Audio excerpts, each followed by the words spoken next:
Malita and Mike Freund share a hobby as 19th century historic trade workers and reenactors. They enjoy keeping history alive using authentic period equipment and clothing for their broom making and blacksmith trades.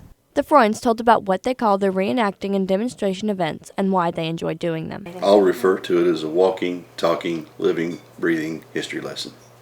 Preserving and demonstrating history.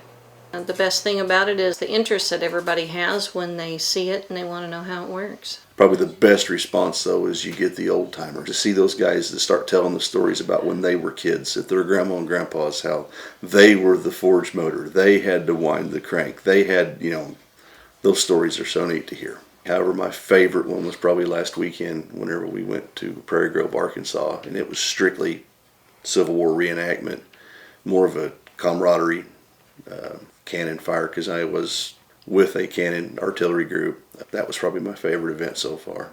These are mock-ups of actual real, what they would have been like Civil War weapons. They spoke about how they each got into their selected trade, what equipment they have, and how they got it. After we decided to build the broom machine, we have some friends that run the Newton County Historical Society.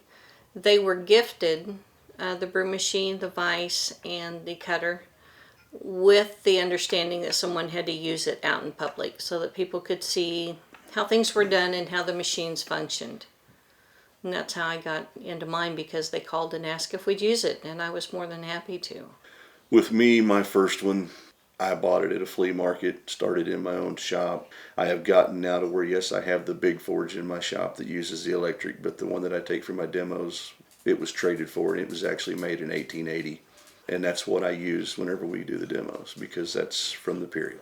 And I mean, everything that we wear has to be just as close as we can get it. Even the shirts, she has made some for me, the patterns. These are Civil War era patterns. They're not just something that looks close. Right. Even the material that we use, we try to stay close with, because there's always going to be somebody that knows. So you try to get as close to exact as possible. The Freunds spoke about Newtonia Days Festival in Newtonia, Missouri, and why it is their favorite event to give demonstrations at. Mine's Newtonia. That was my first event that I ever went to once I got the broom machine.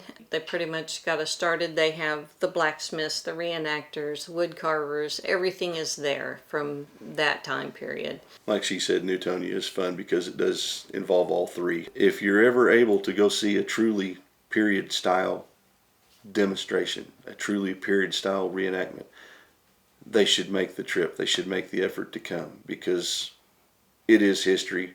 It's not like so much sitting in class reading from a book, but it's personal.